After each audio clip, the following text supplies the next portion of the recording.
भूख। नमस्ते दोस्त, आप सभी का स्वागत है हमारे चैनल काजल मोटिवाइजर पर। आज की यह कहानी जो मैं आपके सामने पेश करने जा रही हूँ, यह कहानी बहुत ही दुखदायक हो सकती है। एक भूखे आदमी की कहानी। शायद ही आपने ये कहानी पहले कभी सुनी होगी। तो आइए कहानी को शुरू करते हैं। मेरा नाम रमन है। गांव में मेरे घर के पास वाले ही मकान में एक आदमी रहता था। उसका एक लड़का जिसका नाम राजू तथा एक लड़की जिसका नाम रानी था और उसकी पत्नी जिसका नाम नीमा था। उस आदमी की जॉब किसी कारणवश चला गया था। फिलहाल उसके पास कोई काम नहीं था, इसीलिए वह बेचारा आदमी कुछ काम नहीं करता था। काम के नाम पर उसके घर वाले उसको बोझ समझते थे। वह सुबह उठकर गांव के ठीक बीचों बीच एक मंदिर था। मंदिर के पास ही एक नीम का पेड़ था। पेड़ भी इतना गहरा और ठंडी छाया वाला था जिसकी छांव में अगर कोई भी एक बार चला गया तो उठकर वापस जाने का मन ही नहीं करता था। अपने हालात से परेशान बेचारा उसी मंदिर वाले नीम के पेड़ की छांव में जाकर दिन भर लोगों के सामने ये बात फेंकी वो बात फेंकी करके अपना मन बहलाता। उसका पूरा दिन वहीं गुजर जाता था और रात होने पर घर आकर खाना खाकर कुंभकर्ण की नींद सो जाता था। उसकी पत्नी और बेटा राजू दोनों बहुत चिढ़ने लगे और मन ही मन उसके प्रति घृणा करने लगे।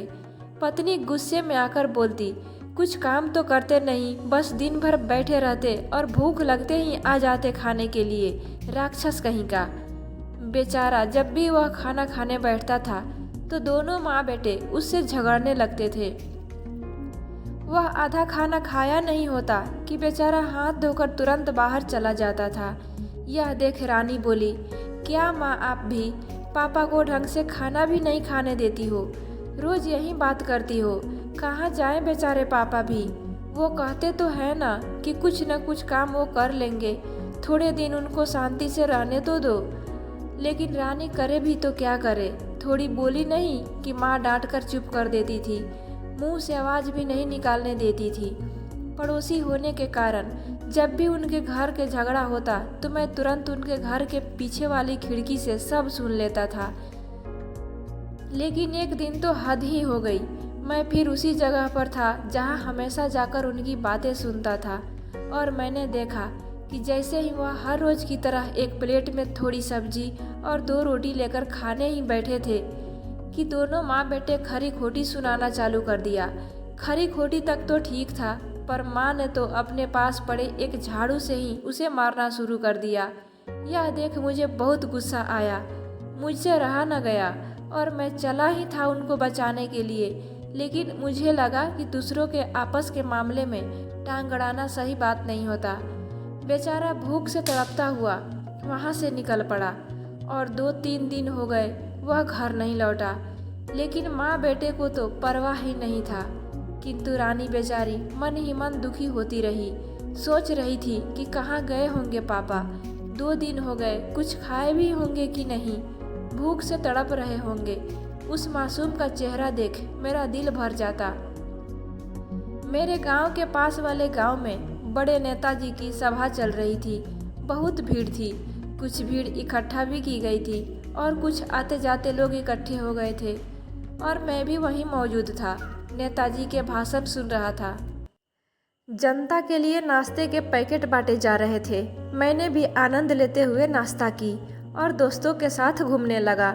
तब वह भूखा आदमी भी वहाँ मौजूद था, लेकिन पूरी भीड़ से अलग तेज धूप में रोड के किनारे पड़ा था। आसमान की ओर ताक रहे थे और मुंह खुला हुआ था। नाश्ता के पैकेट बांटने वाला जब उनके पास गया और बोला, अंकल ये लो नाश्ता करो, पर अंकल में तो कोई हलचल ही नहीं हुई। उसने हिलाया तो बिना प्राण का आदमी हल्के झटके से इधर से उधर और गर्दन लटक गई। उसने सोचा तेज गर्मी के कारण बेहोश हो गए होंगे। वह जोर से चिल्लाया तो चारों तरफ भीड़ एकत्र हो गई। जितने मुंह उतनी बातें शुरू हो गई। अरे इतनी तेज गर्मी में प्यासा होगा, बेचारा बेहोश हो गया। उम्र भी तो कितनी है, गरीब होगा बेचारा, भूख के कारण तड़प कर ये हाल हो गया। अरे कौन है, कहाँ से आए, कोई नहीं जानता। इतने में भीड़ देखकर मैं उनके पास पहुंचा और देखा तो चौंक गया। अरे ये क्या हो गया? मैंने उनके दिल की धड़कन चेक की तो मेरा दिल थम सा गया। इतने में लोगों की आवाज़ आने लगी, अरे कौन है ये, क्या आप जानते हैं? तब मैं बोला, हाँ मेरे पड़ोसी ही हैं। भूखे थे बेचारे, घर से परेशान थे। तभी मैंने उनको उठाया और उनके घर ले गया और दरवाज़ा खटखटाया तो पत्नी बिना देखे बोली, आ गया, भूख सहन नहीं हुई तो। मुझे पता था भूख लगेगी तो घर ही याद आएगा, लेकिन जब रानी ने दरवाज़ा खोला तो उसकी चीख निकल पड़ी और बोली, माँ ये क्या हो गया? माँ और बेटे ने देखा तो मुंह फाड़कर रोने लगे। उस वक्त मैं अपना आपा खो दिया और मेरे मुंह से निकल ही गया। जीते जी तो शांति से खाना भी नहीं खाने दिया और मरने के बाद आंसू की नदियाँ बहाने से क्या फ़ायदा। दोस्तों, मैं आशा करती हूँ कि आपको ये कहानी पसंद आई होगी और ये सच ही तो है। जिस आदमी के पास कोई काम नहीं होता है ना, बाहर वाले तो शायद कुछ नहीं बोलते, लेकिन उसे अपने ही घर के लोग ताने देना, उसे कोसना और भला बुरा कहना शुरू कर देते हैं। वे उस बेचारे का चैन से रहना मुश्किल कर देते हैं।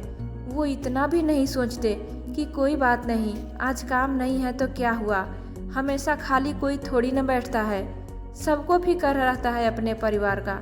लेकिन यहाँ हमारे समाज में जिसके पास पैसा होता है इज्जत उसे ही दिया जाता है, और अगर पैसे नहीं तो उसकी इज्जत भी नहीं। वो अपने परिवार में सबकी नज़रों में खटकने लगता है। उसे इस हद तक कोसा जाता है कि इंसान अपनी मानसिक संतुलन ही खो देता है।